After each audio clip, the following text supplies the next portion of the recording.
Good morning. आज बहुत सारे नए और स्टूडेंट्स ज्वाइन कर रहे हैं, तो उन्हीं के संदर्भ में मैंने और विषय के संदर्भ में मैंने अभी 10 मिनट बोला था। कोई बात नहीं है, शॉर्ट में आपको बताते हैं कि एक ऑनेस्ट स्टेटमेंट देना होगा आपके साथ कि फिजिकल ज्योग्राफी हमने कंप्लीट कर दिया है और ह्यूमन एंड इकोनॉमिक ज्योग्राफी से आज क्लास प्रारंभ होने वाला था, परंतु मेरे मन में एक विचार आया कि कोई एक ऐसा विषय लेते हैं जो कि फिजिकल ज्योग्राफी से ना हो परंतु संबंधित भी हो और रोचक हो, प्लस जीएस में भी उसकी सार्थकता हो। जैसे मान लो कि डिजास्टर मैनेजमेंट है और इन्वायरमेंटल इश्यूज, कॉन्टेम्पररी इश्यूज करके आपके पेपर 2 के लास्ट टॉपिक में एक विषय है जिसमें पढ़ना है flood, drought, landslides, tsunami, earthquake. आप देखना एक बार पेपर 2 में जो सबसे लास्ट टॉपिक है वो एक जनरल टॉपिक है, जैसे फ्लड, ड्राउट, अर्थक्वेक, लैंडस्लाइड, इसका रिलेशनशिप इंडिया के फिजिकल ज्योग्राफी से होगा। तो चूंकि हमने इंडिया का फिजिकल ज्योग्राफी अभी खत्म किया है तो उसका लिंक कॉन्टेम्पररी इश्यूज से बिल्कुल डायरेक्ट प्रत्यक्ष रूप से बनता है। मॉनसून किया तो मॉनसून के कारण ही तो एक्सट्रीम्स ऑफ मॉनसून, जो मॉनसून का आधिक्य है और मॉनसून का क्या बोलेंगे उसको, मैक्सिमा और मिनिमा है, जो मॉनसून का सबसे कम रेन होगा, जो मॉनसून का वेरिएबिलिटी है, मॉनसून में जो विविधता है, उसी वार्षिक या सीजनल या मंथली विविधता के कारण फ्लड या ड्राउट आता है। तो फ्लड एंड ड्राउट वास्तव में मॉनसून से संबंधित घटना है अगर हम भारत के परिप्रेक्ष्य में इसको पढ़ते हैं, और पेपर 2 का लास्ट टॉपिक है तो ये तो भारत के परिप्रेक्ष्य में ही है। तो आज से ह्यूमन एंड इकोनॉमिक ज्योग्राफी का प्रारंभ नहीं कर रहे हैं। नए स्टूडेंट जो आज हमसे आप जुड़ गए हो, काफ़ी लंबा वेट करवाया आपको मैंने और आपको क्लासेस नहीं दी गई डिस्पाइट आपने एडमिशन लिया हुआ है बहुत सारे लोगों ने, और मैंने आपको एक्सेस नहीं दिया अपने क्लासेस का। उसका कारण ये था कि अगर आपको क्लास में हम पढ़ा रहे हैं El Nino, positive Indian dipole, Modoki, Kelvin current, Rossby wave, Madden Julian circulation, और आप बीच में एंट्री लोगे तो आपको समझ में नहीं आता। इसलिए मैंने पूरे पिछले 1 महीने 1.5 महीने में, किसी भी नए 1.5 महीने में लगता है, 1.5-2 महीने में लगता है, मैंने किसी भी बच्चों को, किसी भी स्टूडेंट को एंट्री नहीं दी। कारण यही था कि आप अगर फिजिकल ज्योग्राफी के बिल्कुल बीच में आओगे तो आपको समझ में नहीं आएगा। आज से आप जुड़ रहे हो, उसका कारण ये है कि फ्लड, ड्राउट, अर्थक्वेक, ये जो सामान्य विषय है, बाढ़ और सूखा, ये कॉमन सेंसिकल होता है। आपके सामान्य ज्ञान, आपके सामान्य बुद्धि पर निर्भर करता है। इसमें 2-4 मैप बनेगा, 2-4 साइंटिफिक फैक्ट्स आएंगे और एक्सप्लेनेशन होगा, और बाकी फ्लड, ड्राउट, अर्थक्वेक, ये सब आपके लिए एक दृश्य परिघटना है, आपने उनको देखा है, ये सब विजिबल फिनोमेना है। और अगर आपके जीवन में अपने लाइफ में इन चीजों को घटते हुए देखा है तो एक रोचक विषय होगा। इसलिए आप लोगों को मैंने एंट्री दे दी और यहीं से आप मान लो कि आपके लिए नया विषय या नया बैच आपके लिए प्रारंभ हो रहा है। मैंने पहले ही बता दिया फिजिकल ज्योग्राफी खत्म हो गया है। अब आपके पास 2 चॉइस है। ए, आप जो मैंने अभी पिछले 1 महीने 1.5 महीने पहले जितनी क्लासेस ली, आप उसका वीडियो देख लो, डबलिंग कर लो। तो वीडियो देख करके अभी तो कुछ बदलेगा नहीं, मुझे नहीं लगता है कि ज्योग्राफी में 2-3 साल के पहले कुछ खास बदलता है। तो आप ये पिछले 2-3 महीने का अगर वीडियो देख लोगे तो फिजिकल ज्योग्राफी आप कर लोगे, और अगर आप लाइव ही देखना चाहते हो तो और अच्छा है। लाइव सीखने का भी मौका आपके पास है ही। आप अब जो हम अभी कंप्लीट करेंगे ह्यूमन इकोनॉमिक ज्योग्राफी, तो फिर फिजिकल ज्योग्राफी से फिर शुरू करेंगे, फिर से नया बैच शुरू करेंगे। तो ये 2 बैच एक ही विषय के अंतर्गत संभव है, ज्योग्राफी में तो संभव है। तो आज हम शुरू करने वाले हैं कॉन्टेम्पोररी इशूज, यानी समकालीन समस्याएं, यानी पर्यावरणीय मुद्दे, यानी डिजास्टर मैनेजमेंट, यानी नेचुरल डिजास्टर का जो टॉपिक्स है जीएस में, ज्योग्राफी में, ये सबको कवर करेगा। तो ये ज्योग्राफी तो ऐसा विषय है ही कि जीएस के बहुत सारे विषय आपके ज्योग्राफी में आ जाते हैं। अब उसी का लाभ उठाइए, आप ऑप्शनल वाले हो, आप लाभ उठाओ। 2 बातें और शेयर करनी है आपसे। आंसर राइटिंग पे और 10 साल के प्रश्न पत्र पे डिस्कशन प्रत्येक शनिवार को करेंगे, और शनिवार को अलर्ट रहना है। शनिवार के पहले आपको अपने विषयों को रिवाइज कर लेना है। जैसे मान लो कि इंडिया फिजिकल मैंने कंप्लीट कराया, ये मेरे ओल्ड स्टूडेंट्स के लिए है। ये क्वेश्चन पेपर डिस्कशन में नए स्टूडेंट चाहो तो बैठ सकते हो, नहीं चाहो तो कोई बात नहीं है। ये सैटरडे का जो हमारा क्लास होगा उसमें क्वेश्चन पेपर एनालिसिस का सेशन रखा जाएगा। मुझे लगता है कि इंडिया फिजिकल के ऊपर में अगर 1-2 सेशन भी रख लिया तो आपके लिए काफ़ी होगा, क्योंकि जो हमारा जो टीचिंग मेथड है, जो पढ़ाने का हमारा अपना पैटर्न है, उसमें आपको मालूम है कि एक एक शब्द लिखवा दिया जाता है, एक एक शब्द समझा दिया जाता है, और एक एक डायग्राम क्लास में दिया जाता है। तो आपको सिर्फ इतना ही सिखाया जाएगा कि आप उसी फैक्ट को, या थोड़ा बहुत उपलब्ध फैक्ट जो एनसीईआरटी में है या जो किसी पुस्तक में आपको 2-4 अच्छी लाइन्स मिल रही हैं, इनका कैसे समायोजन करके और कैसे सुंदर उत्तर प्रस्तुत कर दिया जाए। और यूपीएससी नए नए चैलेंजेस क्या, क्योंकि हमने सब कुछ सीख लिया, हमारा कॉन्सेप्ट क्लियर है। आप जानते हो मॉनसून क्या है, आप जानते हो हिमालय की उत्पत्ति कैसे हुई, आपको मालूम है प्रायद्वीप की संरचना क्या है, आपको यह भी मालूम है कि पेनिनसुला का जियोलॉजी क्या है, कैसे बना, खनिज कहाँ मिला, कैसे मिला, सारा थ्योरी मैंने पढ़ा दिया।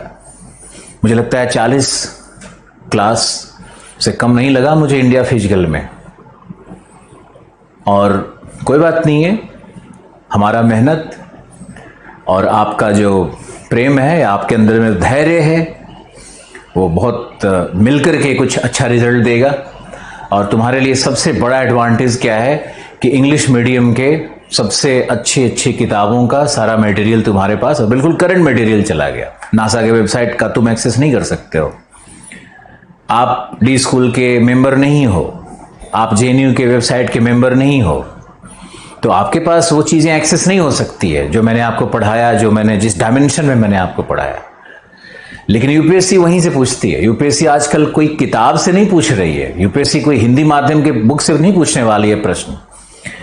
हिंदी माध्यम को सबसे बड़ा नुकसान कहाँ होता है, क्योंकि जो भी प्रोफेसर्स यूपीएससी में हैं, यूपीएससी के लिए क्वेश्चंस बनाते हैं, वो इंग्लिश मीडियम के हैं, और इंग्लिश मीडियम बुक्स को ही ऑथेंटिक माना जाता है, और हैं भी, बिल्कुल हैं। फॉरेन ऑथर्स की जितने सारी किताबें हैं वो सब वो सारी की सारी किताबें जो जेएनयू की लाइब्रेरी में, डी स्कूल की लाइब्रेरी में मिलती हैं, वो सब फॉरेन ऑथर्स की किताबें हैं। हमारे यहाँ तो सविंदर सिंह हैं, पी दयाल हैं, जो सिर्फ कॉपी पेस्ट मटेरियल करके एक संरचना बना करके किताब बनाया हुआ है। कोई रिसर्च वर्क तो उनका दिखता नहीं है, कोई साइंटिफिक रिसर्च तो होता नहीं है भारत में। तो इसी कॉन्टेक्स्ट में आपको ये समझना होगा कि इंग्लिश मीडियम, जैसे मान लो अभी हम पढ़ाने जा रहे हैं अर्थक्वेक, मान लो आज हमने एक अर्थक्वेक एक टॉपिक आपको पढ़ाया, तो इस अर्थक्वेक में मटेरियल क्या होगा, क्या आप लिखोगे, इसमें क्या क्या सामग्री होनी चाहिए, कौन कौन से मैप आने चाहिए, इसके लिए आप ज्योग्राफी किताब देखोगे तो बहुत कुछ नहीं मिलने वाला है। लेकिन इसके लिए अगर आप जियोलॉजिकल मैप देखने लगोगे तो आपको मिलने लगेगा। जियोलॉजिकल सर्वे का मैप देखोगे, या उसका जो प्रेजेंटेशन रहता है, जो सेमिनार या सेमिनल पेपर्स जो होते हैं, उसको देखोगे तो आपको मजा आ जाएगा। तो हिंदी माध्यम के लिए एक चैलेंज है, और वो आपको समझना होगा कि इंग्लिश मीडियम के रेफरेंसेस बहुत काम करते हैं। अब हम ये नहीं कह रहे हैं कि आप इंग्लिश मीडियम की किताबों को पढ़ने लगो, हमने सिर्फ ये कहा कि हमने आपको जो कुछ दिया है वो सब वहीं से है, और जो हमारे पुराने छात्र हैं इसको बहुत अच्छे से रियलाइज भी करते हैं, वो समझते हैं इसके महत्व को। चलो, एक चैलेंज है तुम्हारे लिए कि ज्योग्राफी में नंबर कैसे लाया जाए।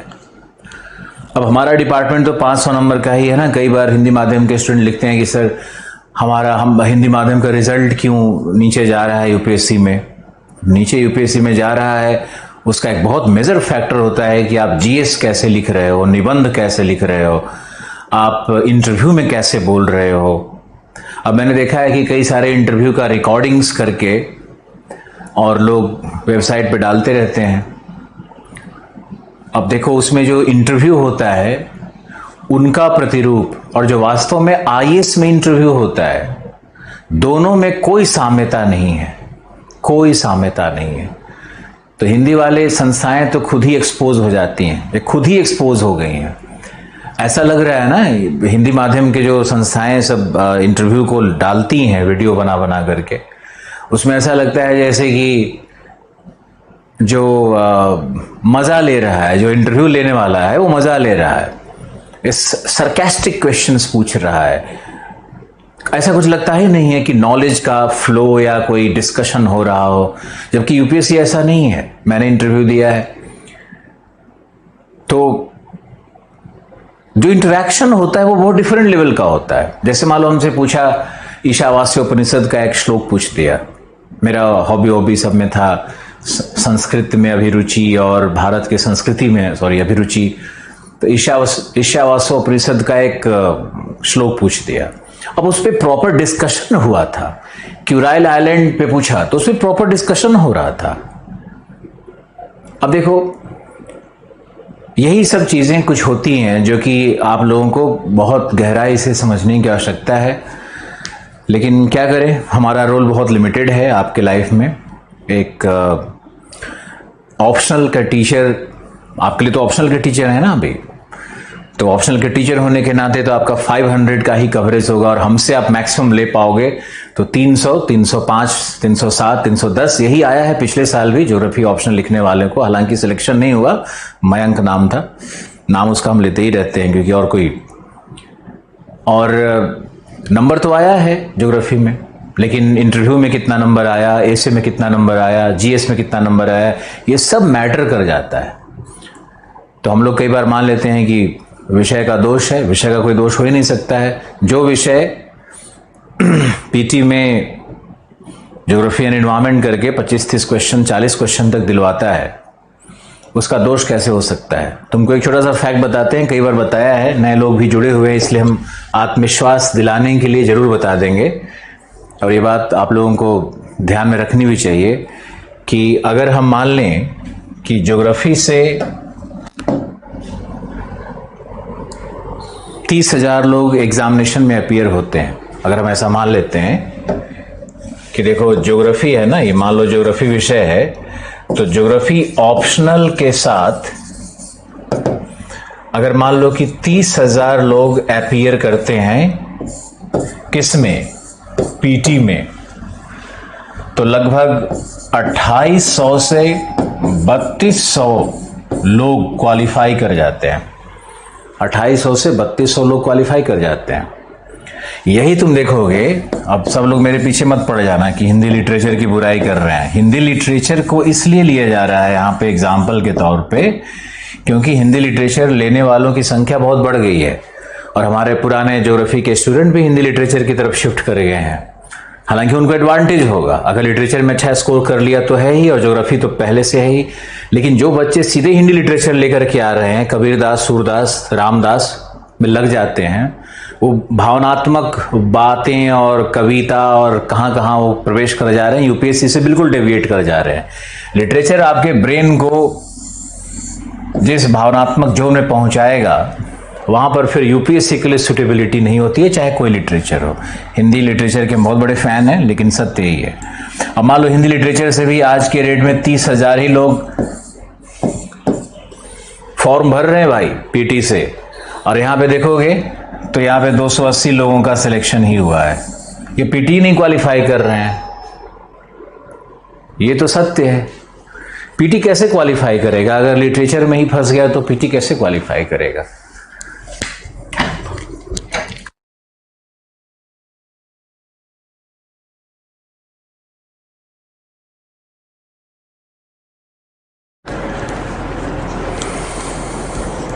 ओके, खैर ये तो आत्मविश्वास के लिए ज्योग्राफी ऑप्शनल लेकर के आपने आई थिंक अच्छा डिसीजन लिया है। अब एक नया टेंडेंसी क्या है कि अगर हम पीटी में चलेंगे, मान लो पीटी की हम बात करें, तो पीटी में भाई हिस्ट्री से कितना क्वेश्चन है? हिस्ट्री से क्वेश्चन है 18। पॉलिटी कितना है? पॉलिटी से 18। अब इकोनॉमी एंड करंट कितना है? तो वो भी ऐसे ही 18-20 के, सबका बराबर का डिस्ट्रीब्यूशन किया हुआ है। लेकिन ज्योग्राफी की जब बारी आती है तो लोग क्या करते हैं कि फिजिकल ज्योग्राफी प्लस मैपिंग, इसी को ज्योग्राफी मानते हैं, और ह्यूमन एंड इकोनॉमिक को ज्योग्राफी नहीं मानते हैं, उसको कहीं कहीं डिस्ट्रीब्यूट कर देते हैं। अब एक नया ट्रेंड क्या आ गया कि इन्वायरमेंट के कई सारे क्वेश्चन ज्योग्राफी बैकग्राउंड के होते हैं, और फॉरेस्ट्री और एग्रीकल्चर, ये ज्योग्राफी के क्वेश्चन को लोगों ने इस तरह से बांट दिया। ज्योग्राफी के क्वेश्चन जो पीटी में आते हैं उसमें फिजिकल और मैपिंग को तो ज्योग्राफी कहते हैं, लेकिन जो ह्यूमन इकोनॉमिक का क्वेश्चन होता है, जो इन्वायरमेंट से क्वेश्चन होता है, फॉरेस्ट्री से होता है, एग्रीकल्चर से होता है, उसको अलग कर देते हैं। अब मुझे एक बात, जैसे पिछली बार भी हमने कहा था, इस बार भी तुम्हारे समझने के लिए बता रहे हैं कि क्या यूपीएससी कभी भी mechanical engineering, chemical engineering, MBBS, MBA, इस तरह के कोर्सेज से कोई प्रश्न पूछता है क्या पीटी में?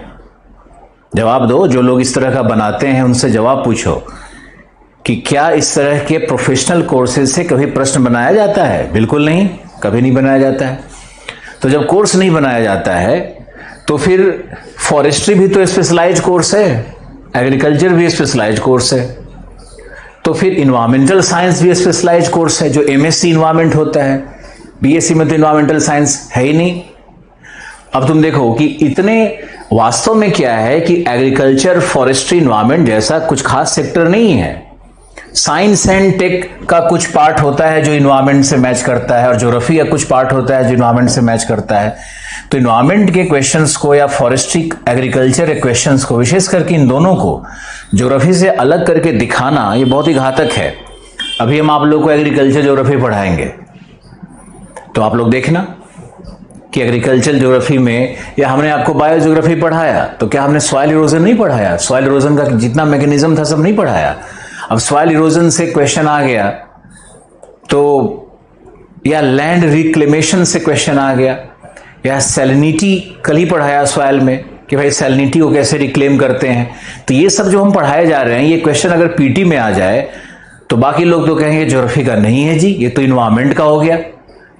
तो ये त्रासदी है जो कि हिंदी माध्यम को बिल्कुल, शायद या तो उनको मिसगाइड कर दिया गया, या पता नहीं क्या उनके अंदर में चलता है। वो ये मानते ही नहीं है कि ज्योग्राफी का जो रियल्म है वो इन्वायरमेंट में भी हो सकता है, वो फॉरेस्ट्री और एग्रीकल्चर सारे में फैला हुआ है ज्योग्राफी। तो चलो हम लोग शुरू करते हैं। प्रवचन तो दिया ही मैंने, प्रवचन देने में मुझे कई बार अच्छा भी लगता है, लेकिन नए स्टूडेंट जुड़ते हैं तो 20-25 मिनट, अगर मैंने 10 मिनट 15 मिनट बात कर ली उनसे, तो पुराने बच्चे नाराज मत होना।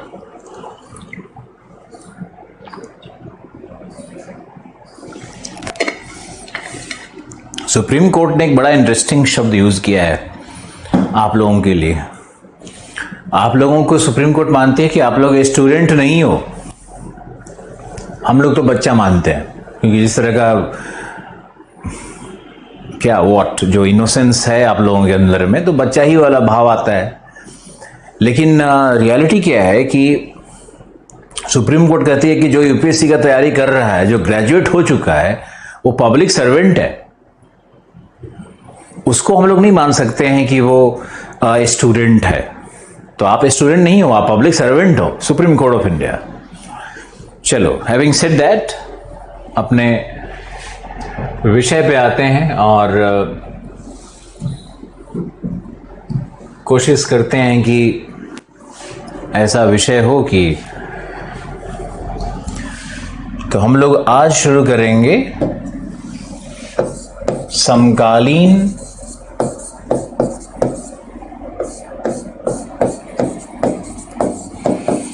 समस्याएं। समकालीन समस्याएं ये कहाँ है? ये है पेपर 2।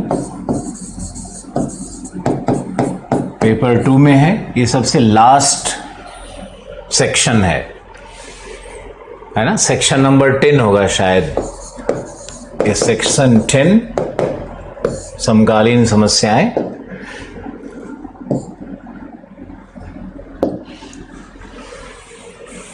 पेपर 2 यहीं से शुरू करते हैं। एक चार्ट देखो,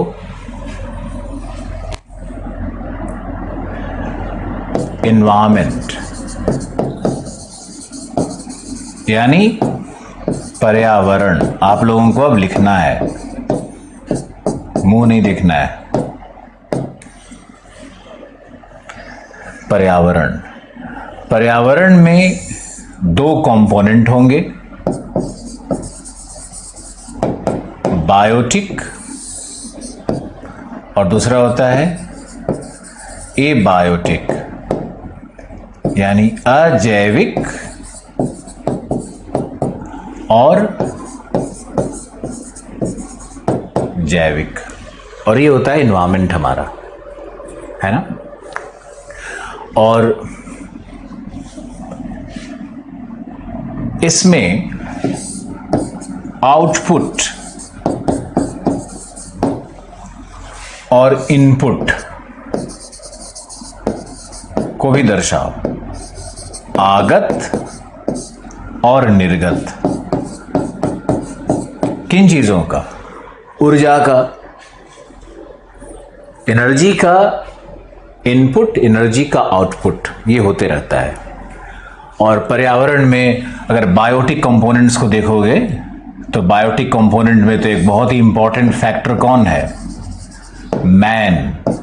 और इधर कर दो बायोटा, जिसमें सारे जीवों को हमने ले लिया। मैन और बायोटा दो को अलग कर दिया।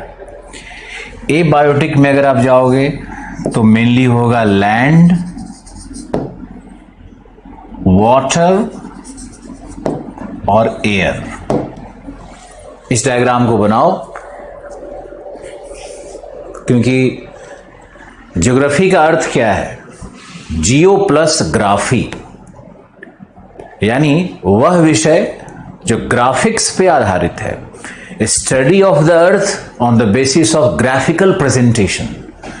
ग्राफ के द्वारा, डायग्राम्स के द्वारा, आरेख के द्वारा पृथ्वी के परिघटनाओं का या पृथ्वी का प्रेजेंटेशन, उसको दर्शाना, उसका विवरण करना, ये ज्योग्राफी का मीनिंग है ना? जियो प्लस ग्राफी।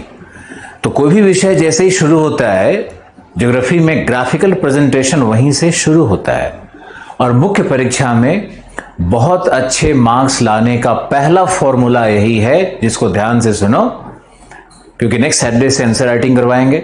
तो पहला फॉर्मूला यही है कि आप कितने अच्छे डायग्राम्स बनाते हो और आपका डायग्रामेटिक प्रेजेंटेशन विषय का, विषय के तथ्यों का किस प्रकार का है। ये बहुत इंपॉर्टेंट है ज्योग्राफी में नंबर लाने के लिए। कोई ऐसा विषय मान लो हम लोग ले लेते हैं, चलो अर्थक्वेक ले लिया, आज हम अर्थक्वेक करवाते हैं। आपको मुंह से निकल गया अर्थक्वेक तो अर्थक्वेक करवाएंगे। हम ऐसे ही टीचर हैं, जो मन में आया, जो मुंह में आया, उसी को पूरा मस्त पढ़ाएंगे। तो अर्थक्वेक आज चलो कर लेते हैं। अब अर्थक्वेक करेंगे तो इसमें कौन कौन से मैप और कितने डायग्राम्स आने चाहिए, ये बहुत इंपॉर्टेंट हो जाता है। अब 2 तरह से लोग डायग्राम और मैप बनाते हैं। एक, ध्यान से सुनना, एक होता है जो मनगढ़ंत होता है, एक होता है जो विद्यार्थी अपने परिकल्पना से डायग्राम बनाता है, और एक होता है जो पुस्तकों में प्राप्त है, जिसे बड़े बड़े विद्वानों ने उस डायग्राम को बहुत रिसर्च करके बनाया हुआ है। तो मेरा मानना है कि आप जो पुस्तकों में डायग्राम उपलब्ध है, जो एनसीईआरटी में उपलब्ध है, जो क्लासेस में मेरे द्वारा क्रिएट किए जा रहे हैं, क्योंकि हम भी तो एक है ही ना रिसर्चर, तो एक जो मेरे द्वारा क्रिएट किए जा रहे हैं, इन डायग्राम्स का बहुधा प्रयोग करो। और आप जो खुद से डायग्राम बनाने की कोशिश करते हो वो शायद बहुत ही कमजोर, वीक, बहुत अच्छे डायग्राम्स नहीं होते हैं। कई बार तो रिडिकुलस दिखते हैं, वो हास्यास्पद दिखते हैं। तो ऐसा कोई हास्यास्पद डायग्राम नहीं बनाना है। जैसे मैंने देखा है आंसर राइटिंग करते हुए लोगों को कि चलो वर्षन पे प्रश्न आ गया, तो वर्षन पे उन्होंने क्या किया कि वर्षन पे बादल बना दिए, सूर्य बना दिया, तीर लगा दिया, वर्षा का बूंद गिरा दिया, पानी नदी बहा दिया और लिख दिया वर्षन, हो गया डायग्राम। ये क्या था भाई? अरे ये नहीं बनाना है वर्षन में डायग्राम। लेकिन उसी वर्षन में अगर प्रश्न आया हुआ है आइस क्रिस्टल थ्योरी, हिमकर्ण सिद्धांत आया हुआ है कि वर्षन कैसे होती है, उसके क्रियाविधि पे आधारित एक सिद्धांत है आइस क्रिस्टल थ्योरी। तो आइस क्रिस्टल थ्योरी में कैसे डायग्राम बनेगा?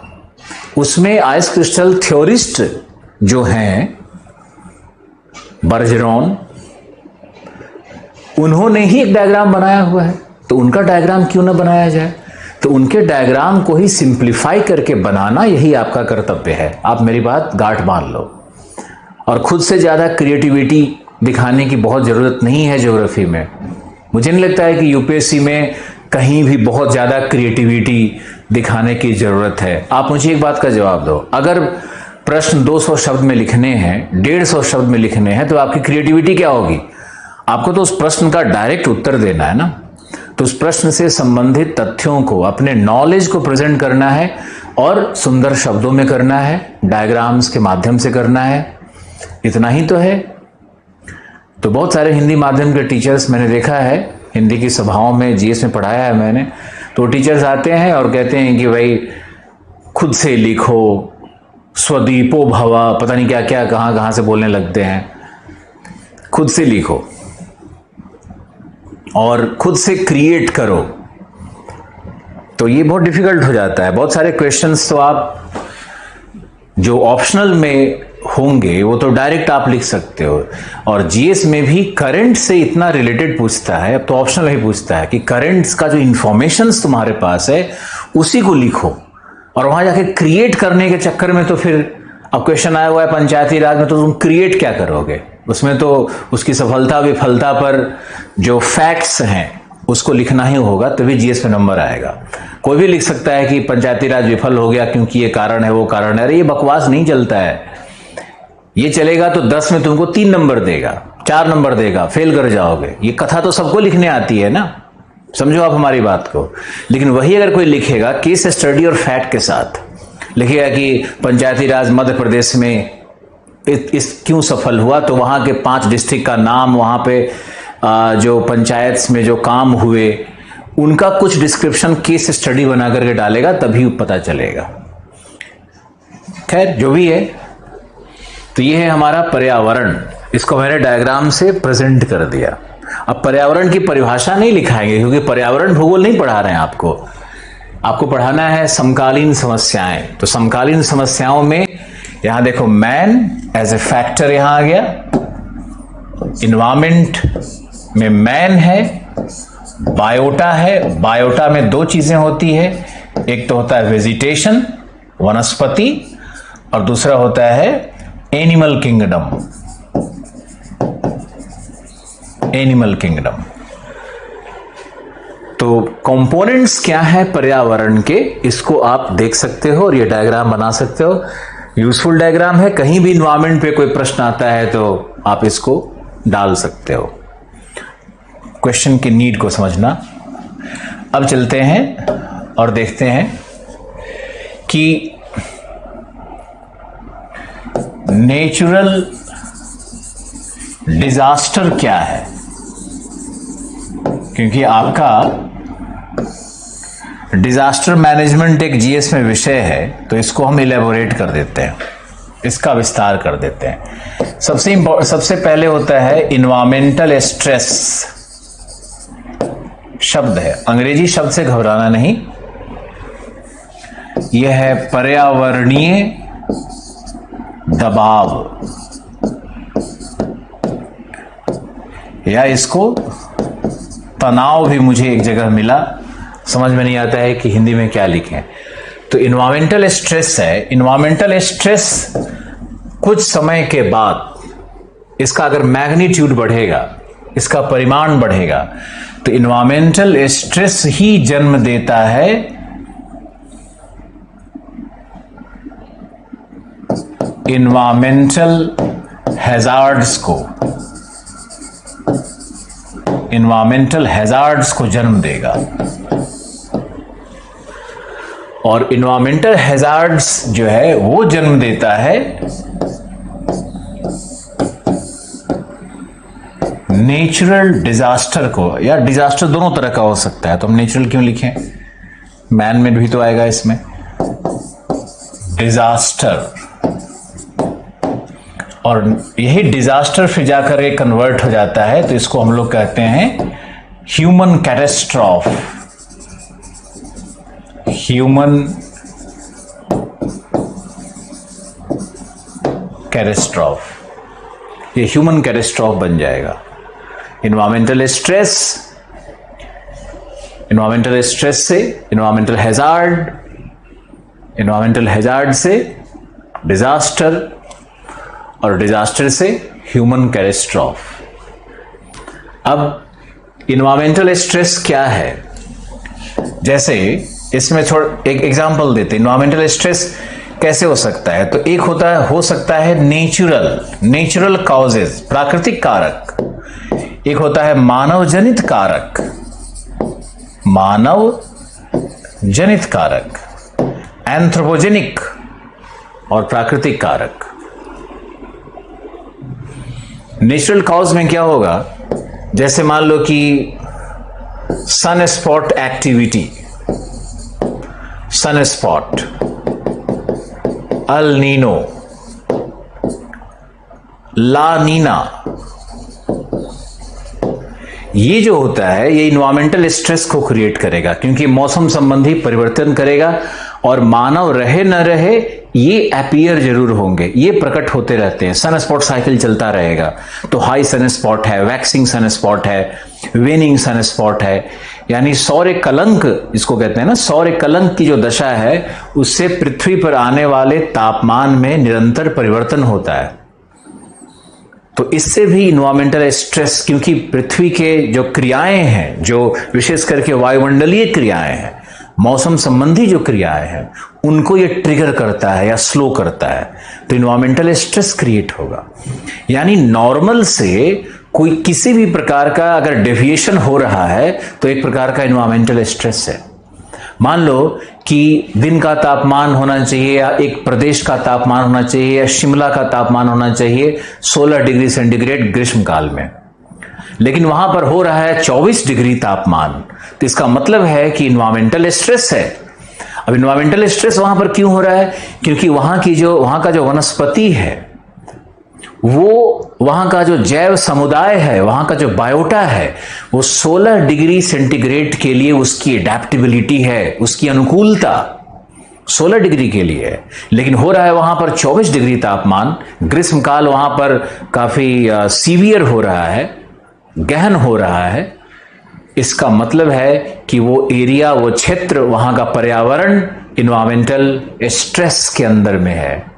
अभी नुकसान हुआ नहीं है, होने वाला है। यही इन्वायरमेंटल स्ट्रेस अगर लंबे समय तक कार्य करता रहेगा तो वही इन्वायरमेंटल स्ट्रेस क्या बन जाएगा, इन्वायरमेंटल हैजार्ड। जंगल में आग लग गई, तापमान बढ़ा हुआ था ग्रीष्मकाल में, तो हो गया दावानल, फॉरेस्ट फायर हो गया, शिमला के आसपास जंगल में आग लग गया। भाई 8 डिग्री तापमान पिछले वर्ष ही बढ़ा था, इस साल भी बढ़ गया, सूखा पड़ गया। अब सूखा पड़ गया, फॉरेस्ट फायर हो गया, तो ये क्या हो जाएगा, ये हो जाएगा इन्वायरमेंटल हैजार्ड। जैसे ही फॉरेस्ट फायर आया, तापमान का बढ़ना क्या है, इन्वायरमेंटल स्ट्रेस। ग्रीष्म काल का ज्यादा गर्म होना क्या है, इन्वायरमेंटल स्ट्रेस।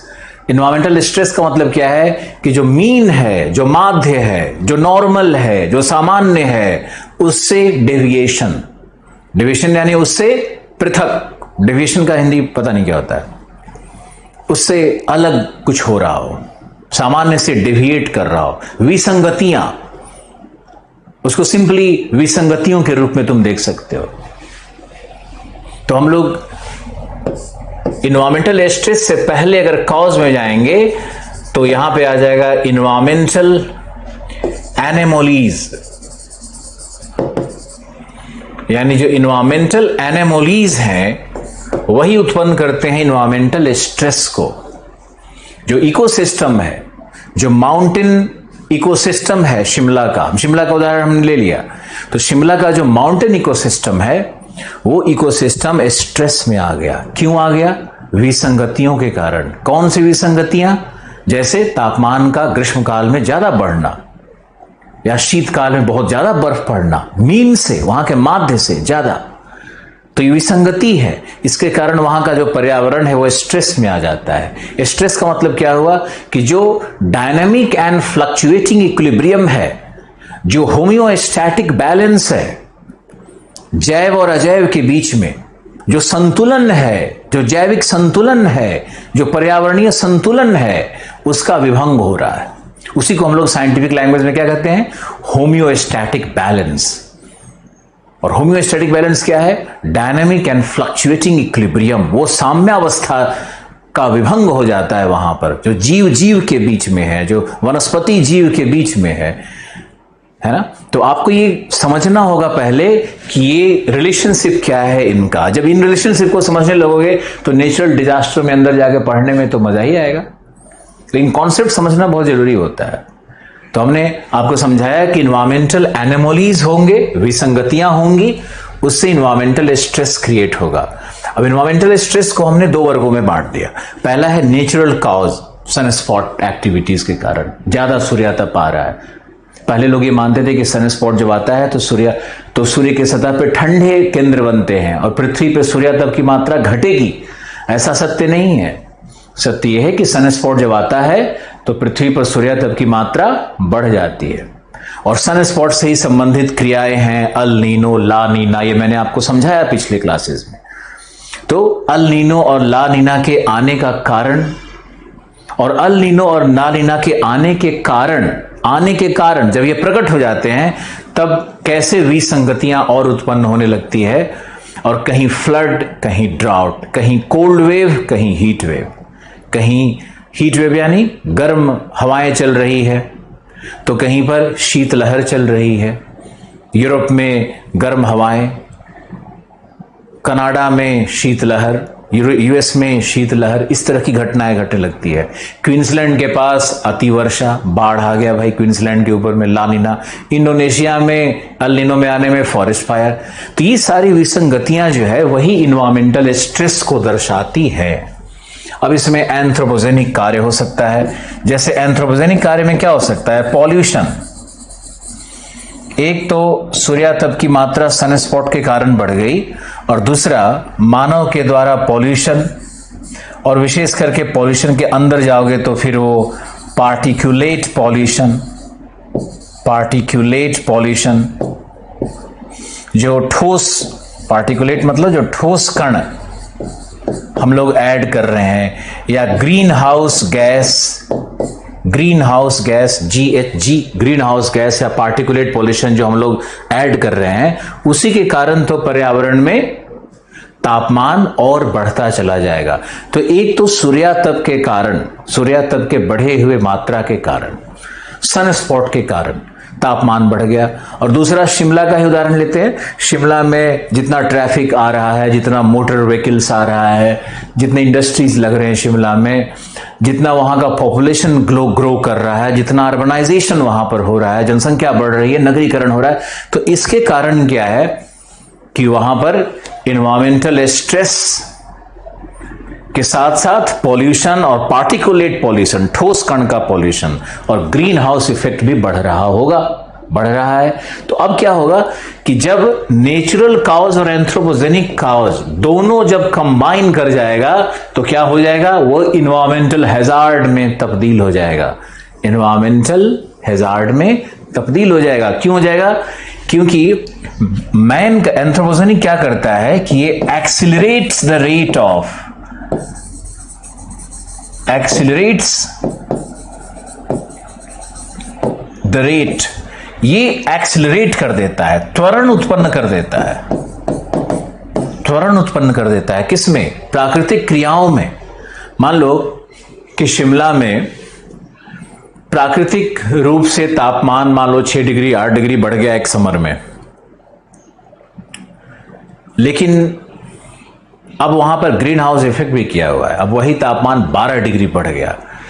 तो अब इन्वायरमेंटल स्ट्रेस नहीं है, मैन के इंटरफेरेंस से, मानव के द्वारा हस्तक्षेप से जब प्राकृतिक क्रियाएं एक्सिलरेट हो जाएंगी तो वही इन्वायरमेंटल हैजार्ड बन जाता है।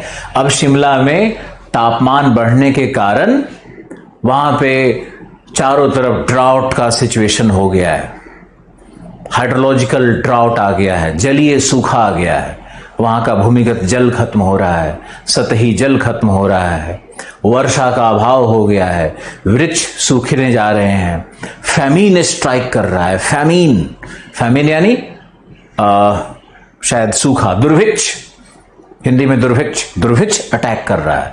तो ये क्या हो गया? ये हो रहा है कि इन्वायरमेंटल हैजार्ड आ गया।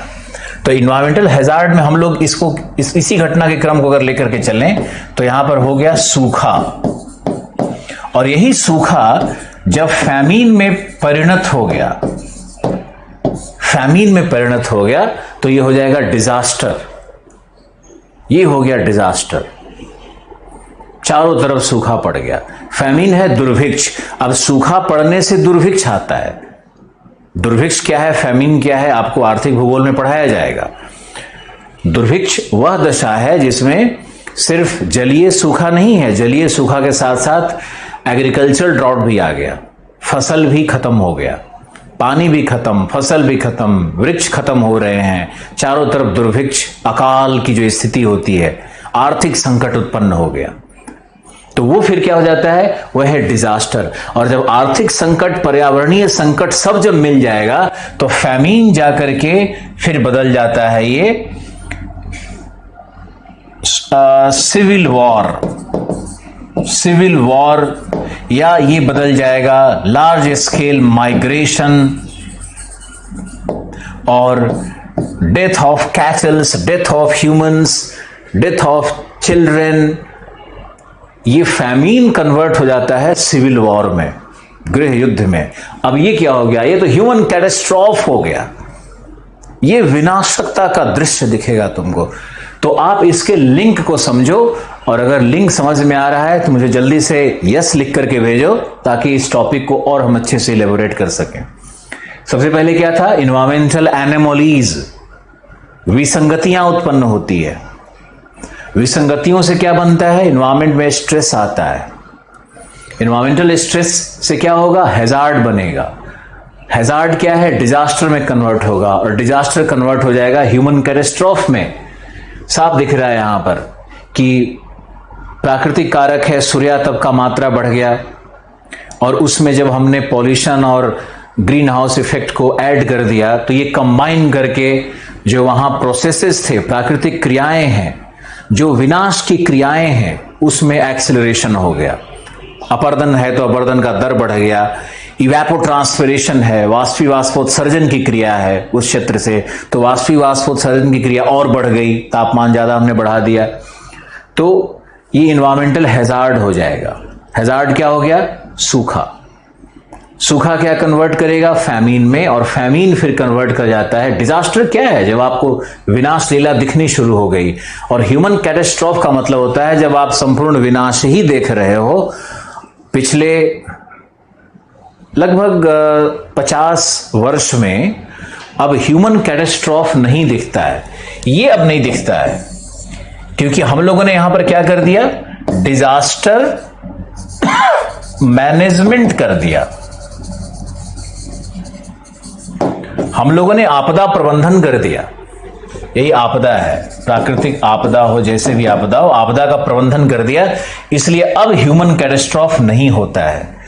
फैमीन में हम लोग, अब तो फैमीन भी नहीं होता, अब सूखा तक होता है। इसके बाद सरकार अपने नीतियों के द्वारा, मैनेजमेंट में क्या आएगी? नीतियां। तो सरकारी नीतियां यहाँ आती हैं और सूखा के दशा में, तो जनरली क्या होता है कि हम लोग इन्वायरमेंटल हैजार्ड को डिजास्टर में कन्वर्ट नहीं होने देते हैं, और डिजास्टर से ह्यूमन कैटास्ट्रॉफ में कन्वर्ट होना तो लगभग बंद ही हो गया है। अगर हम लोग उदाहरण लेना भी चाहेंगे तो शायद ईस्टर्न अफ्रीका का उदाहरण या सवाना अफ्रीका का उदाहरण शायद यहां पर मिले, अदरवाइज पूरी दुनिया में अब ह्यूमन कैटास्ट्रॉफ अब नहीं प्राप्त होता है। कितना लोग इस लिंक को समझ रहे हो? अगर इस लिंक को समझ रहे हो तो तुम्हारे जीएस ऑप्शनल इंटरव्यू कहीं भी तुमको बहुत मदद मिलेगी। फिर से दोबारा रिपीट करते हैं। देखो, इन्वायरमेंटल हैजार्ड 3 ग्रुप में हमने रखा हुआ है। एक तो है प्राकृतिक, जिसमें tsunami, earthquake, volcanism, flood, landslide, ये सब बताया आपको।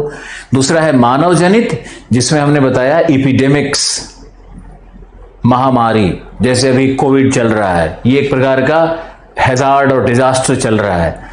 न्यूक्लियर एक्सप्लोजन, क्योंकि कोविड का अभी कोई डिजास्टर मैनेजमेंट नहीं हो पा रहा है, हम लोग स्ट्रगल कर रहे हैं, इसीलिए ये नेचुरल डिजास्टर बनते चला जा रहा है।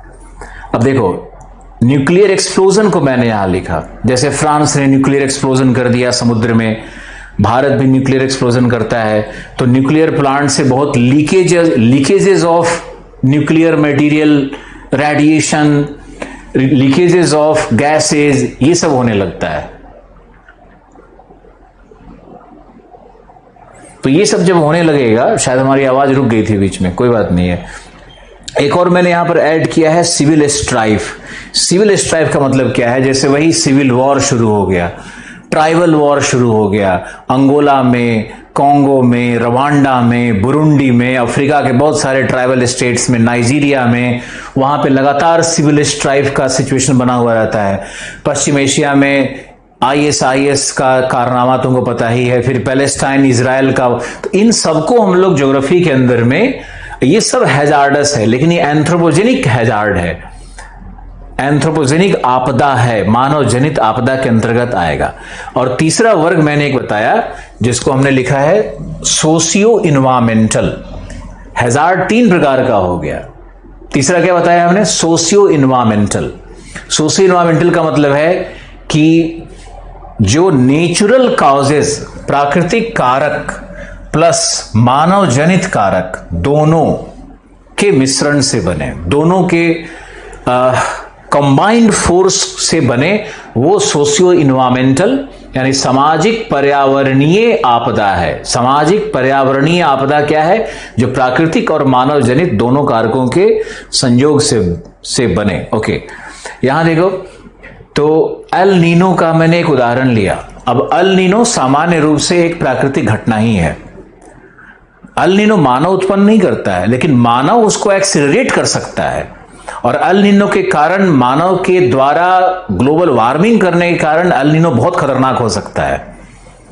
तो उसको बोलेंगे हम लोग सोशियो इन्वायरमेंटल हैजार्ड। वो सोशियो इन्वायरमेंटल हैजार्ड हो गया जिसमें मानव और प्रकृति दोनों मिलकर के, दोनों के सहयोग नहीं कहेंगे, दोनों के कंबाइंड फोर्स से डिजास्टर आ रहा हो, आपदा आ रही हो। तो एल नीनो एक कंबाइंड है। स्टॉर्म सर्ज है, जैसे अभी मान लो कि बालासोर में साइक्लोन ने हिट किया। अब बालासोर में अगर प्रेडिक्शन नहीं होता साइक्लोन का, पूर्व घोषणा नहीं होती साइक्लोन की, और हमारे पास कोई इस तरह का disaster management system, disaster management policy नहीं होता, एक फ्रेमवर्क नहीं होता, तो हम लोग क्या कर पाते? बालासोर के ही आसपास के डिस्ट्रिक्ट से लाखों लोगों को वहां से विस्थापित किया गया है, शेल्टर हाउस में पहुंचाया गया है। पहले क्या होता था? लोगों को लगता था कि रेन ही तो आ रहा है, रेनफॉल बढ़ ही तो रहा है, तो वो लोग वहीं रहते थे और उनका कैटास्ट्रॉफ होता था, उनका विनाश हो जाता था। अब स्टॉर्म सर्ज क्या है, इसको एक लाइन में समझाएंगे कि मान लो कि बालासोर के तट पे पहले मैंग्रोव फॉरेस्ट था। अब वहां की फिशिंग कम्युनिटी ने या वहां के लोकल लोगों ने उस पूरे मैंग्रोव फॉरेस्ट को, मैंग्रोव वनस्पति को खत्म कर दिया।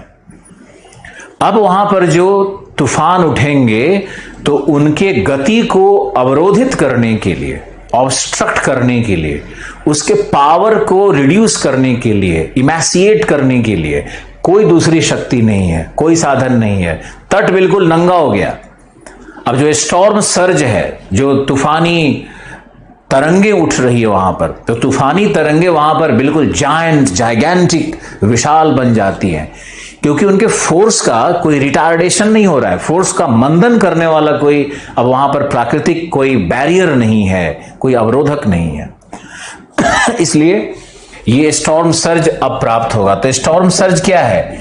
स्टॉर्म सर्ज बनता है साइक्लोन से, लेकिन मानव के द्वारा क्रिया की गई है निर्वनीकरण की, मैंग्रोव को हटाने की, मैंग्रोव को बर्बाद करने की।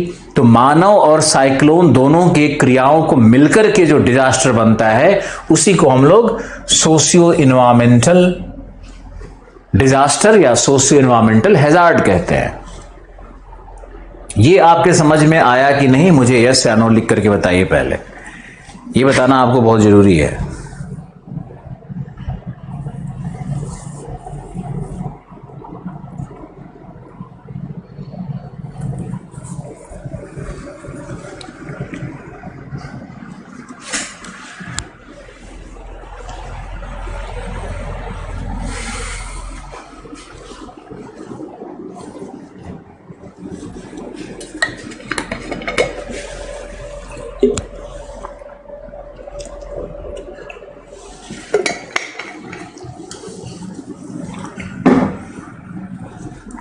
ओके, अब आओ डिजास्टर पे, आपदा पे।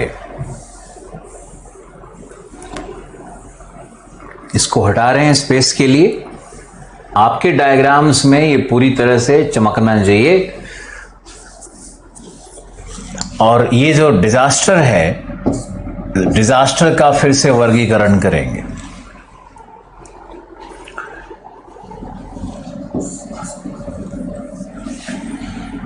डिजास्टर, नेचुरल डिजास्टर, चूंकि डिजास्टर मैनेजमेंट आपको पढ़ना है, तो इसका डिटेल्ड अध्ययन करना और इस पे नोट्स बहुत आवश्यक हो जाएगा। डिजास्टर, इसके पृष्ठभूमि में ये 3 चीजें मैंने आपको पढ़ा दी, और हमारा जीएस में या ज्योग्राफी में जो मूल है वो यहां पे आकर के रुकता है। तो डिजास्टर क्या होता है? तो इसका वर्ग होता है टेक्टोनिक डिजास्टर, यानी विवर्तनिक डिजास्टर। जैसे इसमें क्या होगा? Earthquake, volcanism, tsunami. दूसरा होता है टोपोग्राफिकल,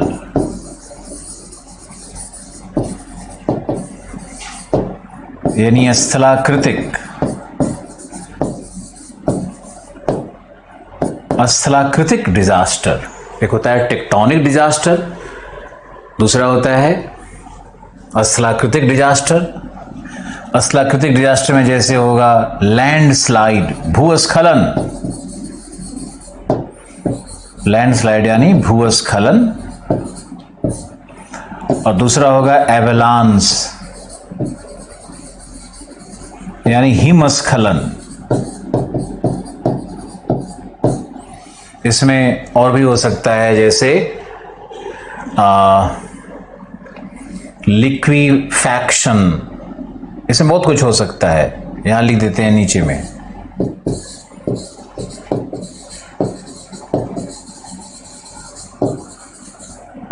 लिक्विफैक्शन का मतलब होता है कि जो मिट्टी है, जिसमें बिल्डिंग्स अंदर में रूटेड रहते हैं, तो मिट्टी अंदर में अचानक से अंडरग्राउंड वाटर के कारण या अति वर्षा के कारण वो दलदली हो जाती है। और दलदली होने के बाद जो मिट्टी का चट्टान है ना, सब मिट्टी, सब चट्टान वट्टान मिट्टी टूट करके सब दलदल बन जाता है। उसको लिक्विफैक्शन कहते हैं। लिक्विड के कारण फैक्शंस में टूट जाना चट्टानों का। तो ये लिक्विफैक्शन के कारण पूरा का पूरा इमारत नीचे धंस जाता है, उसको लिक्विफैक्शन कहते हैं। तो इसमें है लैंडस्लाइड्स, एवलांस, लिक्विफैक्शन। इसमें और होगा mud flow, mud flow. Mud flow होता है जैसे क्लाउड बर्स्ट हो गया, बादल के फटने की परिघटना हो गई पर्वतों पे, अचानक से बारिश बहुत ज्यादा हो गई, तो बारिश का जल क्या करता है कि मृदा को अपने में समेटते हुए नीचे की ओर फ्लो बनाता है। फिर आपको दिखेगा कि वो पानी नहीं नीचे की ओर आ रहा है, पानी के साथ साथ सेडिमेंट सिर्फ चला आ रहा है, उसको मड फ्लो कहते हैं। ये सब डिटेल में आगे बताया जाएगा आपको। तो लिक्विफैक्शन है, मड फ्लो है, इसमें मड फ्लो यानी पंख प्रवाह, लिक्विफैक्शन यानी पता नहीं, तो मड फ्लो यानी पंख प्रवाह। हर शब्द का हिंदी कई बार बहुत उपलब्ध नहीं होता है, तो आपको उसी शब्द का प्रयोग देवनागरी में कर देना चाहिए।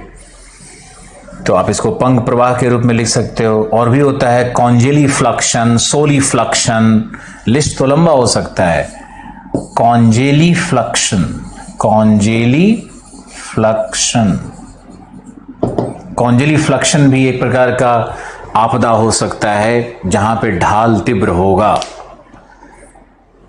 जैसे परमाफ्रॉस्ट रीजन में, जहां मिट्टी का तापमान फ्रीजिंग पॉइंट पे रहता है, सुनोगे ध्यान से सीख जाओगे, जहां मिट्टी का तापमान ही फ्रीजिंग पॉइंट पे है, मिट्टी पे बर्फ नहीं जमा हुआ लेकिन मिट्टी का ही तापमान फ्रीजिंग पॉइंट पे है, -10 डिग्री मिट्टी का ही तापमान है। अब वो तो मिट्टी सॉलिड रहती है पत्थर की तरह। अब बाद में मान लो कि सूर्यातप या ग्रीष्म काल में वो तापमान हो गया 10 डिग्री, -10 से तापमान हो गया 10 डिग्री, तो उसके अंदर जो जमी हुई मिट्टी थी वो सब पिघलने शुरू हो जाती है और पिघल करके मिट्टी निम्न ढाल की ओर बहने लगती है। तो freeze and thawing of the soil, इसको हम लोग कॉन्जेली फ्लक्शन का नाम देते हैं, सोली फ्लक्शन का नाम देते हैं। तो ये टोपोग्राफिकल भी डिजास्टर होता है, टेक्टोनिक भी होता है, टोपोग्राफिकल भी होता है। तो ये 2 डिजास्टर बहुत इंपॉर्टेंट है। इसके साथ 2 और होता है, एक तो ह्यूमन डिजास्टर होगा ही होगा,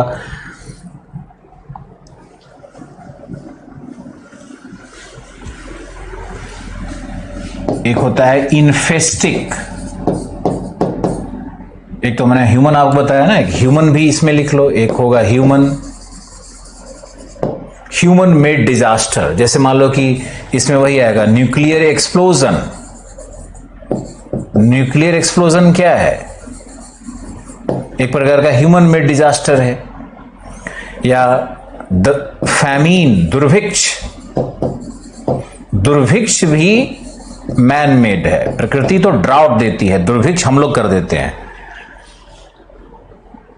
तो न्यूक्लियर एक्सप्लोजन, दुर्भिक्ष, ये सब ह्यूमन मेड डिजास्टर है। इन्फेस्टिक का मतलब होता है जैसे लोकस्ट इन्वेजन, लोकस्ट इन्वेजन हो गया, या एपिडेमिक्स हो गया, एपिडेमिक्स, वो वायरस का अटैक, बैक्टीरिया का अटैक, फंगी का अटैक, ये सब एपिडेमिक्स वाले में। लोकस्ट इन्वेजन क्या है आपको मालूम है? जो क्या बोलते हैं लोकस्ट को हिंदी में? अरे जो फतिंगा, राम जी का घोड़ा, पता नहीं क्या बोलते हैं, ग्रीन सा जो ग्रास हॉपर होता है यार, वो ग्रास हॉपर हरा वाला जो होता है, जो एक क्लाउड की तरह चलता है, इसको भी यूनाइटेड नेशंस का ये है। ये मत समझो कि मेरा क्रिएशन है, ये यूनाइटेड नेशंस के चार्टर से निकाला हुआ है ये, कि human disaster, tectonic disaster, topographical disaster, इन्फेस्टिक डिजास्टर। तो इन्फेस्टिक डिजास्टर में जैसे अभी कोरोना वायरस चल रहा है, तो कोरोना वायरस क्या होगा? वो एपिडेमिक है, पैंडेमिक बना हुआ है। पैंडेमिक मतलब जो पूरे विश्व को प्रभावित कर रहा हो, एपिडेमिक से पैंडेमिक हो गया। तो ये जो पूरे विश्व को प्रभावित करेगा कोरोना वायरस, तो वो इन्फेस्टिक डिजास्टर है। अब हम लोगों को चूंकि जीएस में पढ़ना है डिजास्टर मैनेजमेंट, इसीलिए इसका वर्गीकरण लंबा चौड़ा दिया जा रहा है, ए बी सी डी। तो इन्फेस्टिक डिजास्टर में लोकस्ट इन्वेजन तो आप लोग डेफिनेटली समझ रहे होंगे, और एक तो वो स्पेस ही नहीं बच रहा है यहां पे, लेकिन फिर भी मीटरोलॉजिकल, मौसमी एक होता है। मौसमी का मतलब हो गया मीटरोलॉजिकल। अब मौसमी के अंतर्गत भी बहुत सारा डिजास्टर मौसमी के अंदर में आएगा। मौसमी डिजास्टर क्या हो सकता है? जैसे क्लाउड बर्स्ट, बादल का फटना, बादल का फटना, ये हो सकता है थंडर स्टॉर्म, तड़ित, तड़ित झंझा। और क्या हो सकता है? साइक्लोन, साइक्लोन हो सकता है। बादल का फटना, तड़ित झंझा, साइक्लोन, ये सब मौसमी डिजास्टर है। अल नीनो मौसमी डिजास्टर हो जाएगा, ला नीना मौसमी डिजास्टर हो सकता है। तो ये हो गया 5, और एक और हम ऐड करेंगे आपके लिए, ABCDEF एक और ऐड कर देते हैं। ये हमारे हिसाब से एक और होना चाहिए, जिसको हम लोग लिखेंगे हाइड्रोलॉजिकल,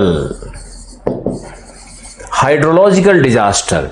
जैसे हाइड्रोलॉजिकल डिजास्टर में आएगा फ्लड, स्टॉर्म, अपसर्ज, जो जल के द्वारा लाया गया विनाश है। इसमें आएगा सुनामी, सुनामी यहां भी आ सकता है, टेक्टोनिक पे भी आएगा, हाइड्रोलॉजिकल में भी आएगा। या इसमें तुम लिख सकते हो सुनामी वेव्स, सुनामी आएगा टेक्टोनिक में, और सुनामी वेव्स आ गया, सुनामी वेव्स के कारण जो फ्लडिंग होता है, तो सुनामी वेव्स हो गया हाइड्रोलॉजिकल डिजास्टर। तो आप इनका पूरा एक व्यापक स्वरूप देखिए, और इसमें उदाहरण में आप बहुत कुछ ऐड भी कर सकते हैं, और इसको आप पूरे लिस्ट को बनाओ, पूरे लिस्ट को ध्यान से देखो। और नेचुरल डिजास्टर की परिभाषा आपको हम लिखवाते हैं।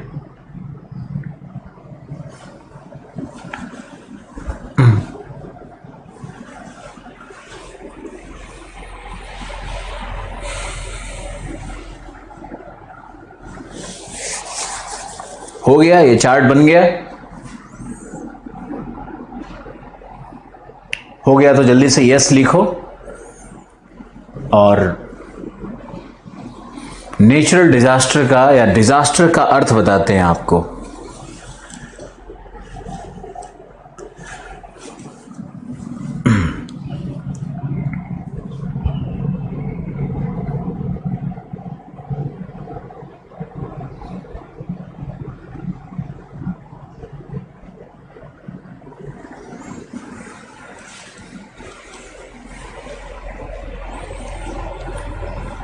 ओके, नेक्स्ट पेज चलते हैं।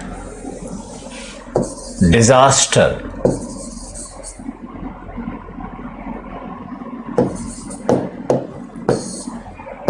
इसमें ये फ्रेंच शब्द से बना हुआ है, लिखते रहो, लिखो यह फ्रेंच शब्द, यह फ्रेंच शब्द है।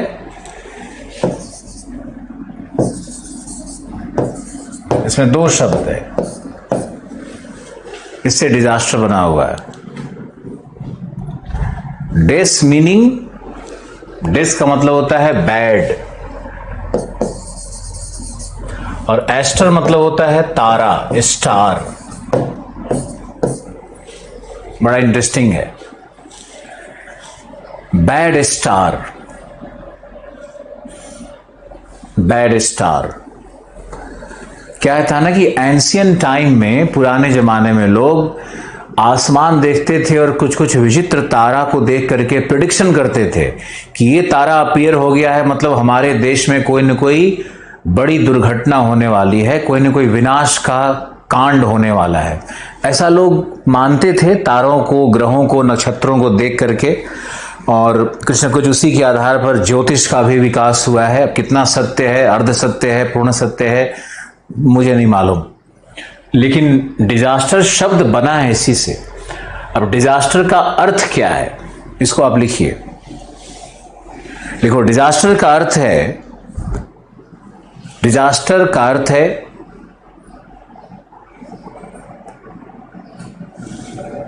पर्यावरणीय संकट की वह,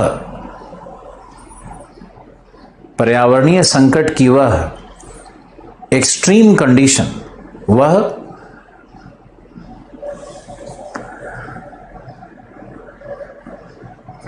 एक्सट्रीम क्या होता है?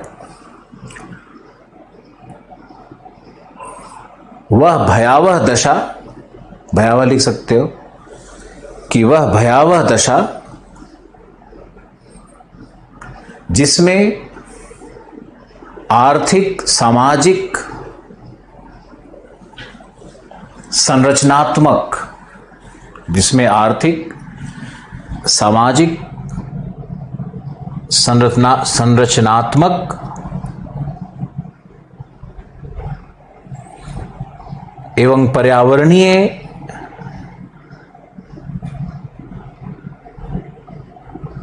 ह्रास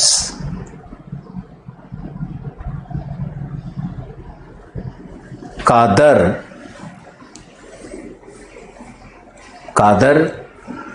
मानवीय प्रयासों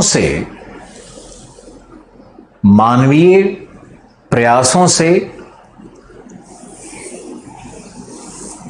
एक्सीड कर जाता है, अधिक हो जाता है। मानवीय प्रयासों से अधिक हो जाता है, जिससे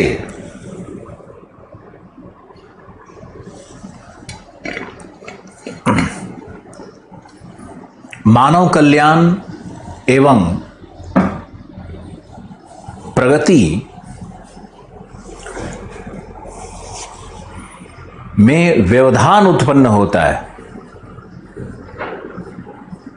में व्यवधान उत्पन्न हो जाता है। आपको मालूम है कि इंग्लिश से ट्रांसलेशन करने की कोशिश कर रहे हैं, इसको एक बार समझाने की कोशिश करते हैं। जो ह्यूमन एफर्ट्स हैं, जो ह्यूमन इंडीवर्स हैं, जो मानवीय प्रयास हैं, जो मानव के पास वैज्ञानिक साधन हैं डिजास्टर को रोकने का, आपदाओं को रोकने का, अगर उससे अधिक आपदाओं की शक्ति है तो उसको हम लोग डिजास्टर कहेंगे। ऐसे समझो, जो प्रकृति का फोर्स या प्रकृति मानव के गलतियों का जो ज्वाइंट फोर्स है, वो अगर हमारे करेक्टिव मेजर्स, जो हम अपने बचने के उपाय कर सकते हैं, उन उपायों से, हमारे साधनों से यदि डिजास्टर का फोर्स ज्यादा होगा तभी आएगा नेचुरल डिजास्टर। मान लो फ्लड आया और हमने फ्लड का मैनेजमेंट कर दिया, तो नेचुरल डिजास्टर नहीं है, वो डिजास्टर नहीं है, क्योंकि नुकसान नहीं किया। फ्लड तभी नुकसान करेगा जब फ्लड आपके पूरे एग्रीकल्चरल फील्ड को भर दिया, आप फ्लड को रोक नहीं पाए। ये अब एक और लिख लो, इससे और क्लियर लिखो। यूनाइटेड नेशंस के अनुसार या यूनाइटेड नेशन की परिभाषा के अनुसार यह एक अति साधारण अल्पकालिक घटना होती है।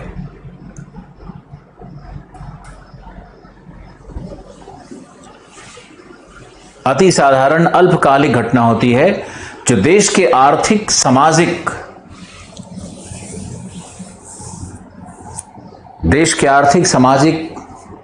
तानों बानों को विनष्ट कर देती है।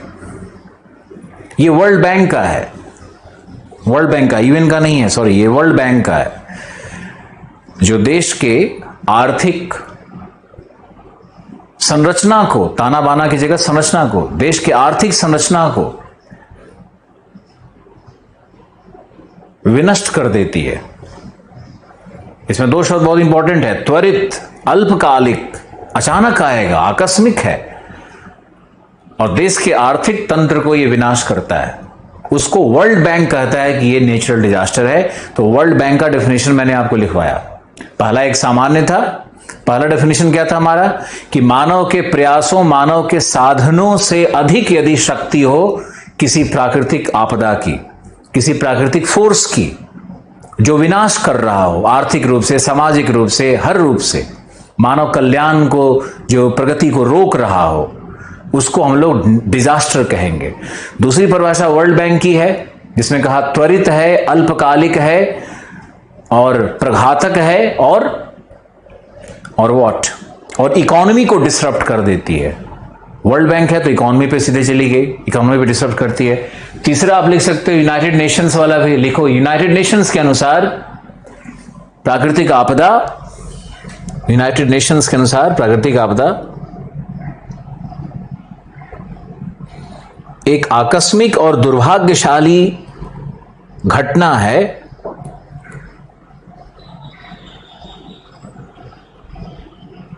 जो किसी समुदाय अथवा समाज के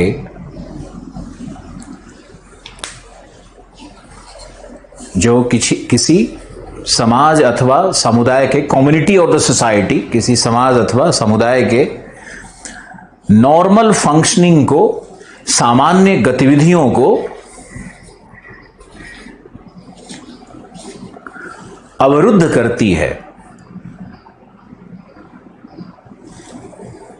करती है, जिससे आर्थिक, संरचनात्मक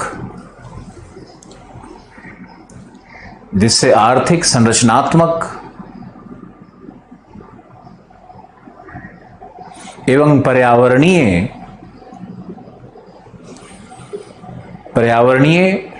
संकट उत्पन्न हो जाते हैं।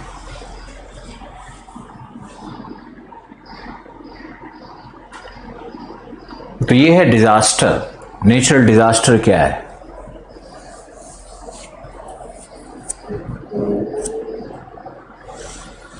और डिजास्टर के अंतर्गत हम लोगों को सिलेबस में जो ज्योग्राफी में पढ़ना है वो है अर्थक्वेक। भारत के संदर्भ में पढ़ना है, इंडियन ज्योग्राफी में पढ़ना है। अर्थक्वेक है, उसके बाद तो सुनामी है, फिर लैंडस्लाइड है, और लैंडस्लाइड के बाद फिर है हमारा व्हाट, फ्लड, ड्राउट, फिर है हमारा एग्रीकल्चरल अनरेस्ट, भूकंप, सुनामी, लैंडस्लाइड, भूस्खलन, बाढ़, सूखा, कृषि अनरेस्ट यानी कृषि अशांति, जैसे अभी चल रहा है एग्रीकल्चर अनरेस्ट। इसी में है इंडस्ट्रियल अनरेस्ट। मान लो एग्रीकल्चरल अनरेस्ट चल रहा है, अब ये सारे जो तथाकथित किसान हैं, ये सारे किसान अगर सड़क पे आकर के आग लगा दें, बहुत कुछ करने लगें, हिंसक हो जाएं, फिर पूरे भारत में हो जाएं, तो एक प्रकार का वो अनरेस्ट है। और एग्रीकल्चरल अनरेस्ट डिजास्टर में कन्वर्ट हो सकता है। इसलिए मैंने उस विषय से एग्रीकल्चरल अनरेस्ट और इंडस्ट्रियल अनरेस्ट दोनों को यहां सम्मिलित कर लिया है डिजास्टर के अंतर्गत। तो आने वाले नेक्स्ट 5 to 7 डेज में आपको इन विषयों को पढ़ाया जाएगा। आज के लिए बस इतना ही काफी है। मुझे आशा है कि आप इस जटिल विषय को, ये विषय देखने में बड़ा आसान सा लगता है लेकिन इसकी अपनी एक जटिलता है, इस जटिल विषय को आपने एक सीक्वेंस में समझा होगा और हमारा एक छोटा सा प्रयास शायद सफल रहा होगा। बहुत बहुत